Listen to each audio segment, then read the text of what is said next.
I told you my dream, thought it was funny, but what's funny is the joke on you now, cause I'm ready. What's going on, my brothers and sisters around the world? It's your boy Terrell Humphrey, aka Bullish T, and today we back again with another influential video of what not to do and how to learn from it. So the number one way to lose a deal is your numbers. Your numbers has to be right, because if it's only beneficial for you, it's not gonna be a deal. You know what I'm saying? So I sent 3 contracts and neither one of them came back. The reason why the first one didn't come back because the person changed his mind.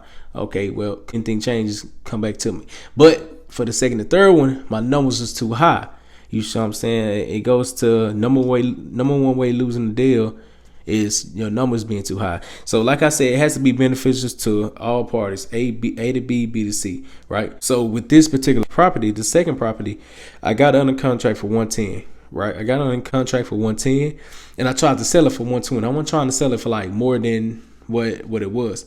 So for the thing about the second property, yes, I got on the contract for 110, but for Arkansas, the market that I'm doing, the numbers were extremely too high, because with the properties that's renovating is already fixed up. Properties is going for maybe around 100. You know what I'm saying? That's fixed up. You know what I'm saying? That's give or take. That's fixed up, and for a property that need a lot of work, and it's more so that all parties not being beneficial, then it's not gonna be a deal. So I didn't realize that, because I thought my numbers was right. I thought I was running everything right, and I learned that I executed. I did everything right, but if it was for a different market, meaning like a higher market or a higher living expense state, then it would have been a deal, right? But since I'm doing a cheaper state, Arkansas is a retirement state, and anything in Arkansas is considered cheap, right? So if I get the property on the contract for 120, try to sell it for 120, right? And now the cost of repairs is maybe 85 to 95K, give or take, right? Either it can be more or less, depending on what the buyer want to do.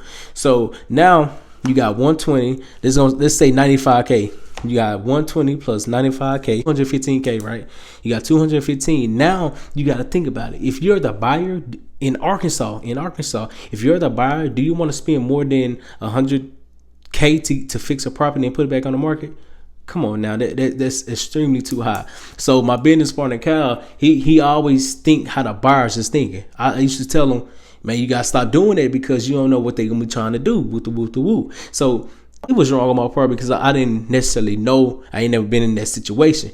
But now I'm looking at it from 3 different parts. Right? How can it benefit the seller? How can it benefit me? How can it benefit the buyer? A to B, B to C.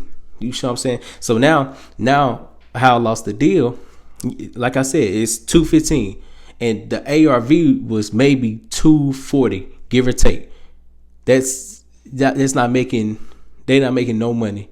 They losing a whole bunch of money. That's why, like, the property, I was trying to sell the property for 120 at the time. I didn't know this, but I did run the numbers right. But it's like I said, it's for a different state. So if I would have got the property for under 100K, I could have probably closed the deal. But see, the thing with that, the property owner, he wanted more than what we can offer, right? So we got on the contract for 110. It was too high, and the buyer that I was currently working with, he was like that the numbers is too high. The numbers not making sense. So I'm like, how the numbers not making sense if I'm applying everything that I learned? So I went back trying to ask for help. And like, it's good to ask for help, but some people don't like thoroughly explain how to do things, and it's like, now you gotta figure out yourself. So I kind of figured out myself, and I figured out why it wasn't a deal, because my numbers was too high. If I would got the property for under 100K and then sold it for like maybe 90, 95K, it could have been a deal, right? But now I got it at 110, 120, and he'll have to put it in maybe 95K, give or take. That's 215.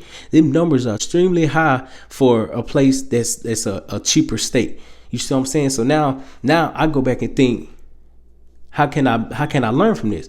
Now go to the next one. Go to the next contract. So I got 3 properties on your contract, but none of them was a closed deal. The first one changed their mind. The second was numbers too high, and the third one, numbers was too high again. So with this one, I was working with the realtor, and with this particular property, the property owner wanted 125 for the property. I topped it down 5K because I was afraid to negotiate the numbers down, but it wasn't a deal either, because it was the same scenario. So now I know what I'm doing now, because not only do I pay attention to the market and what the property is going for when they fixed up. I pay attention to everything. What the property is worth when it's in bad condition. How can it benefit the buyer? How can it benefit me? How can it benefit the seller?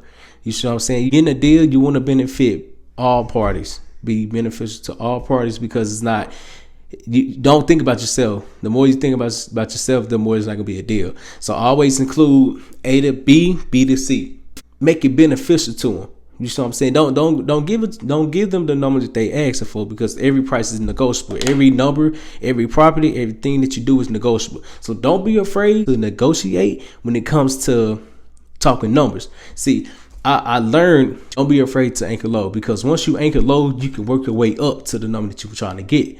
But now, I didn't hit the mic. But now, reverse, right? I say I can give you 130. I'm the property owner, you the seller. I say I can give you 130, and you can't do 130. Don't be afraid to say I can give you 80K. If your numbers is right, I can give you 75 to 80K. Well, then I come back and say, well, I can't do that because them numbers are too low.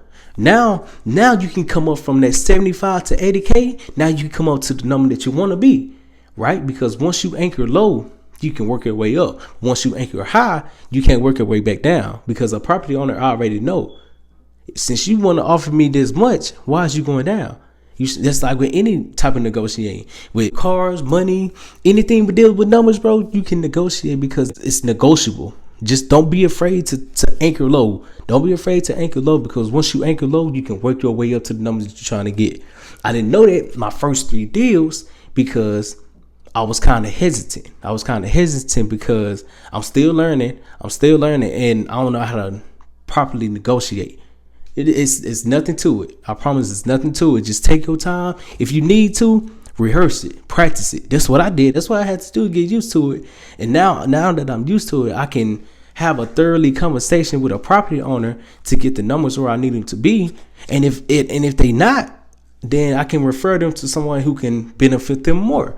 You see what I'm saying? I'm constantly learning, and I'm glad that I went through them 3 mistakes. Well, not 3 mistakes, because nothing is a mistake. I'm glad that I went through them 3 lessons, because now I know what to do. Now I know how to talk. Now I know how to run the numbers right.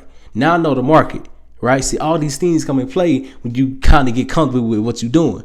So hopefully you got value from this video.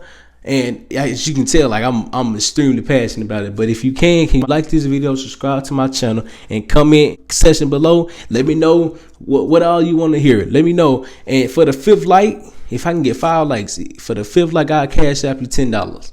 You know what I'm saying? I ain't got that much, but I can give you some, just to show my appreciation. So again, thank you, and hope to see you next time.